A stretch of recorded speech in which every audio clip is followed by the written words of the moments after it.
अस्सलाम वालेकुम दोस्तों, कैसे हैं सब। उम्मीद है खैरियत से होंगे। तो दोस्तों, आज हम बात करेंगे कि हज़रत अली रज़ी अल्लाह तआला अन्हु ने इस्लामी दुनिया का दारुल खिलाफा मदीना से कूफा किन वजूहात की बिना पर मुंतकिल किया।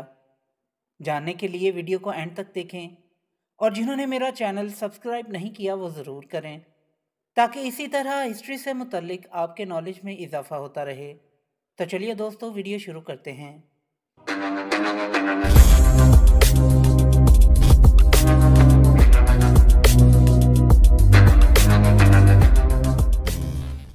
19 रमज़ान की सुबह मस्जिद कोफा में नमाज फजर का वक्त था, जब अब्दुर्रहमान बिन मलजम ने दौरान नमाज मुसलमानों के चौथे खलीफा और पैगम्बर इस्लाम के चचाजाद भाई हज़रत अली इब्ने अबी तालिब रज़ी अल्लाह तआला अन्हो के सर पर जहर में बुझी तलवार का वार किया। ये वार मोहलिक साबित हुआ और 2 दिन बाद यानी 21 रमज़ान को हज़रत अली रज़ी अल्लाह तआला अन्हो वफ़ात पा गए। हज़रत अली के दौरे खिलाफत में जहाँ कई ऐसे वाक़यात रूनुमा हुए जिनके दूररस असरात इस्लामी दुनिया पर मुख्तलिफ सूरतों में नज़र आए, वहीं उनके दौरे खिलाफत का एक अहम फ़ैसला इस्लामी रियासत का दारुल खिलाफा मदीना से इराक़ के शहर कोफा मुंतकिल करने का भी था, जिसकी वजूहात और नताइज पर आज हम बात करेंगे। दरियाए फुरात के किनारे वाक़े कोफा का शहर इराक़ के दारुल हुकूमत बगदाद से तकरीबन 170 किलोमीटर जनूब में मौजूद है। अगरचे इस शहर की तारीख ज़माना कदीम से साबित होती है, ताहम इसकी अहमियत में उस वक्त इजाफ़ा हुआ जब इस इलाके में फतूहात के बाइस मुसलमानों को रसाई हासिल हुई। कूफा को मुसलमानों के दूसरे खलीफा के दौर में साद इब्ने अबी वकास ने अस्करी और इंतज़ामी वजूहात की बिना पर कायम किया और बड़ी तादाद में मुसलमान यहाँ आबाद हुए। हज़रत उमर रज़ी अल्लाह तआला अन्हो के ही दौर में कोफा में रहाइश पजीर अफराद को वज़ाइफ दिए जाने का सिलसिला शुरू हुआ और 24 हिजरी तक इस शहर की आबादी 1.5 लाख तक जा पहुँची, जब मुख्तलिफ कबाइल से ताल्लुक़ रखने वाले अरबों के अलावा मफतूहा इलाकों से ईरानी और मसीही अरब भी यहाँ आकर आबाद हुए। इस्लाम में मदीना को ख़ुसूसी अहमियत हासिल है, जहाँ पहली बाकायदा इस्लामी रियासत का आगाज़ हुआ और यहाँ वाक़े मस्जिद नबवी आज भी दुनिया में मुसलमानों का दूसरा मुक़द्दस तरीन मुकाम है और इसे पैगम्बर इस्लाम सल्लल्लाहु अलैहि वसल्लम की ज़िंदगी में उनके हेड क्वार्टर की हैसियत हासिल थी। ताहम जिस दौर में मदीना की बजाय कोफा को दारुल खिलाफा बनाने का फ़ैसला किया गया, उस दौर के वाक़यात को देखा जाए तो मुख्तलिफ वजूहात सामने आती हैं। ताहम यह हकीकत अपनी जगह है कि इसके बाद खिलाफत का मरकज़ मदीना वापस नहीं लौटा। हज़रत अली की खिलाफत के आगाज़ से कबल ही इस्लामी दुनिया तकसीम का शिकार हो चुकी थी और जंगे जमल के बाद 36 हिजरी में इस्लाम के चौथे खलीफा ने फ़ैसला किया कि वो दारुल खिलाफा हिजाज से इराक़ मुंतकिल कर लें। मौरख़ीन की नज़र में इस फ़ैसले की सबसे अहम वजह ये थी कि हज़रत अली मक्का और मदीने की हुर्मत को कायम रखना चाहते थे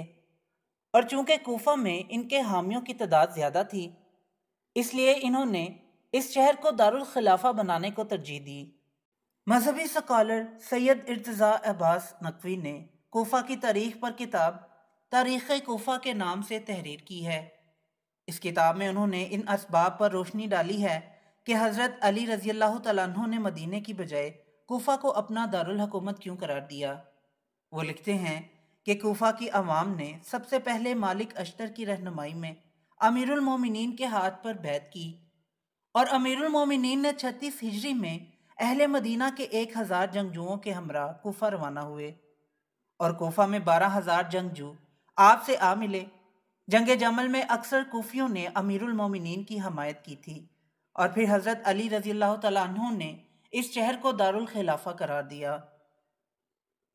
उस ज़माने में इस्लामी रियासत के अहम मराकज़ में शाम में दिमश्क, हिजाज में मक्का और मदीना और इराक़ में बसरा और कूफा शामिल थे। ये वो वक्त था जब एक जानिब दमिश्क में माविया बिन अबी सुफियान गवर्नर थे और वो हज़रत अली के खिलाफत संभालने के बाद शाम के लिए उनके मुकर्रर करदा गवर्नर سہیل بن حنیف کو عہدہ سونپنے سے انکار کر چکے تھے، تو دوسری جانب مکہ بھی حضرت علی کے مخالفین کے زیر اثر آیا ہوا تھا۔ پروفیسر سید عبد القادر اور محمد شجاع الدین کی کتاب تاریخ اسلام کے مطابق اس فیصلے کی سب سے اہم وجوہات میں سے ایک یہ تھی کہ حضرت علی مدینہ کو مزید خانہ جنگی سے بچانا چاہتے تھے۔ کتاب کے مطابق حضرت علی چاہتے تھے کہ مدینہ مقامی سیاسی تنازعات کا مرکز نہ بنے، اور ان کی خواہش تھی کہ پیغمبر اسلام سے وابستہ شہر کو مستقبل کے خانہ جنگی اور ممکنہ جنگوں سے محفوظ رکھا جائے۔ کوئل کارمائیکل کی کتاب دی شپنگ آف عربز کے مطابق اسلامی فتوحات کا دائرہ پھیلا تو اس دین کا سامنا روم اور یونانی تہذیبوں کے ساتھ ساتھ ایرانی خیالات سے ہوا، اور نئی روایات اور اقدار کا اسلامی سوچ میں امتزاج ہونا شروع ہوا۔ لیکن اسلام کے مرکز کو مدینے سے دور لے جا کر حضرت علی نے اسلامی طرز زندگی کو کم از کم حجاز کی حد تک اس ملاوٹ سے بچایا، اور ان شہروں میں اسلام بہت دیر تک اسی شکل میں زندہ رہا جیسا کہ پیغمبر اسلام کے زمانے میں تھا۔ معاشی لحاظ سے بھی مدینہ اور حجاز کا علاقہ عراق یا شام کا سامنا کرنے کی قوت سے عاری تھا، کیونکہ مدینہ صحرائی علاقے میں واقع تھا جہاں کاشت اور زراعت و مال برداری اور فعال تجارتی سرگرمیوں کا فقدان تھا، جبکہ عراق علاقے کی آمدنی کا اہم ترین ذریعہ تھا۔ ایک اہم وجہ یہ بھی تھی کہ اسلامی ریاست کی وسعت کے ساتھ ساتھ اس زمانے میں کوفہ جغرافیائی لحاظ سے تقریباً اس زمانے کے عالم اسلام کے مرکز میں واقع ہوا تھا، جہاں سے ایران، حجاز، شام اور مصر پر نظر رکھی جا سکتی تھی، اور ریاستی امور کو چلانے کے لیے بھی یہ مقام بہتر تھا۔ ایک اور وجہ یہ بھی بیان کی جاتی ہے کہ مدینہ انسانی قوت کے لحاظ سے شام کے ساتھ ایک ہمہ جہت جنگ لڑنے کی صلاحیت نہیں رکھتا تھا، جبکہ کوفہ خود بھی گنجان آباد شہر تھا اور بڑی آبادی والے شہروں کے قریب واقع تھا، چنانچہ یہ شہر ہر قسم کی جارحیت کا سدباب کرنے کی صلاحیت رکھتا تھا۔ کیپٹل سٹیز آف اسلام نامی کتاب کے مطابق حضرت عمر کے دور میں فتوحات کی وجہ سے مصر اور فارس جیسے زرخیز مقامات سے دولت کی فراوانی حاصل ہوئی، جس کے اثرات مکہ اور مدینہ میں نظر آنا شروع ہوئے۔ سرکاری افسران نے موسم، پانی اور باغات کی فراوانی کے باعث غلاموں کے ساتھ مدینے کا رخ کیا، تو ان کے ساتھ موسیقار اور ناچنے والے بھی تھے، اور یوں مدینہ میں ایسا ماحول نظر آنے لگا جو اس سے پہلے کبھی نہ دیکھا گیا تھا۔ مسلم مورخین کے مطابق اس صورتحال میں اہلیان مدینہ آسائش طلبی اور راحت پسندی میں مبتلا ہوئے،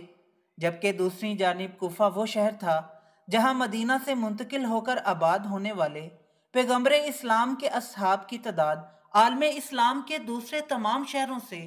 کئی گنا زیادہ تھی، اور حضرت علی کو مدینہ اور مکہ کی بجائے یہیں سے زیادہ حمایت ملی۔ کوفہ 5 برس تک اسلامی ریاست کا دارالخلافہ رہا۔ 40 ہجری میں معاویہ بن ابو سفیان نے جب مکہ اور مدینہ پر قبضہ کیا اور یمن کی جانب پیش قدمی شروع کی، تو یمن کے گورنر عبید اللہ بن عباس نے مقابلے کی بجائے کوفہ کا رخ کیا۔